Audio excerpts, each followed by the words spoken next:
Listeners, in the studio with me today, if you have a problem with hearing or you'd like to know more about improving your hearing or having healthy hearing, we have the perfect individual right here in the studio. Thank you very much, Polly. It's a pleasure to be at Teabba Radio every Monday morning to talk about ear health and hearing health.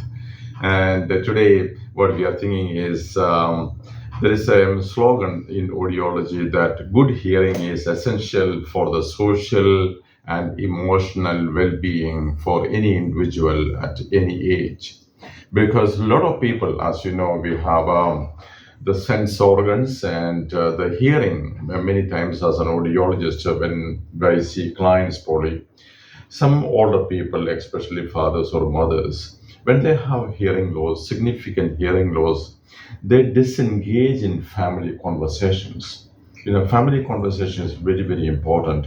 And because they have significant hearing loss, most likely, most of the time, the high frequency hearing loss, and they cannot understand the female sound as well as children's sound.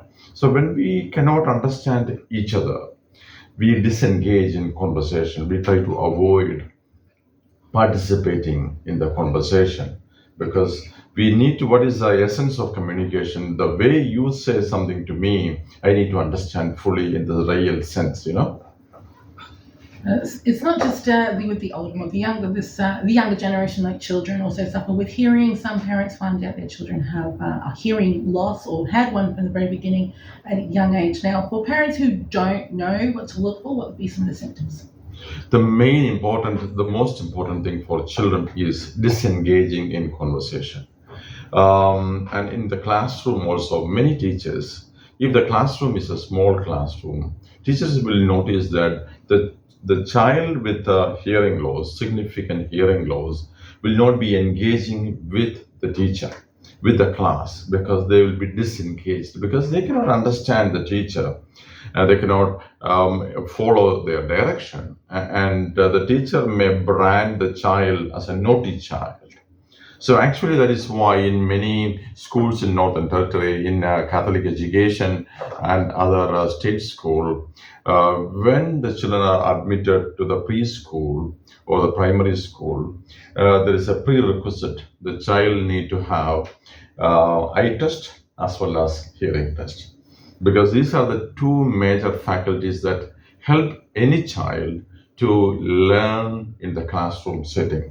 And unfortunately, the classroom settings, the problem with the classroom settings in Northern Territory is that not only Northern Territory, in any part of Australia and anywhere in the world, the ambient noise in the classroom is very high. So when the ambient noise, now in the Teabba radio, we don't have too much background noise in this recording studio, but that is not the case with the classroom. When the ambient noise is high, even children with a mild hearing loss will struggle to understand what the teacher says. So that is why the other important faculty, the problem, the parents need to be aware that when the child is not speaking clearly, that is a warning sign that the child may have some hearing loss. That is why the audiologists come to the picture.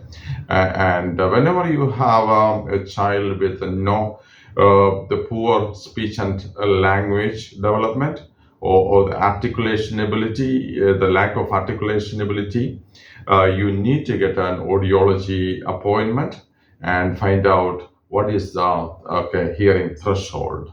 So we audiologists test from 250 hertz to 8,000 hertz. They are the major speech frequencies. Whatever the language you speak in the world, that will fall under 250 hertz to 8,000 hertz. We human being can hear from 20 hertz to 20,000 hertz, but the major speech frequency fall in 250 to 8,000. So we will be more focused in analyzing what is the hearing threshold in this frequency range. And that will help us, and we can diagnose the child has got normal hearing, or they have mild, moderate, or moderately severe, or where is the problem. It's called a site of lesion. It can be in the middle part of the ear, it can be in the inner part of the ear. It's a combination of inner part as well as the middle part. So we have different terminology for all the different hearing losses, but that is why the parent, as you correctly asked, is a very important point. When your child is not understanding what you say, and when the child has got no good speech and language development, they are not speaking well, is always rule out they have good hearing or not with the help of an audiologist. We use a science, we use machines to find out exactly what is the hearing threshold. Depending upon it, can be a newborn child, okay, that is, as well as an elderly population. We have different test batteries, test methods to find out what is the hearing of children as well as older people. What's a good sign of a healthy ear in children in regards to their hearing? Basically, not much ear infection. There is no discharge from the ear. Basically, looking good. Okay, because we need to look at the eardrum. Okay, that is, we use otoscopy to look at the ear, and when we look at the ear, we know exactly to some extent how the ear canal looks and how the tympanic membrane or the eardrum is performing. And there is another test called a tympanometry. So it's just by looking at a child, it's very hard to tell how their hearing is, but that is why we need to go through different test procedures, and then we need to take case history from the parents. Do they have any concerns regarding the child's hearing? Generally, the rule of thumb is if a child has got no ear pain, and if they have good speech and language development, most likely the child will have a normal hearing function. Thank you. Thank you very much, Polly. It's wonderful to talk to you. No worries. Thank you very much for coming in. Thank you.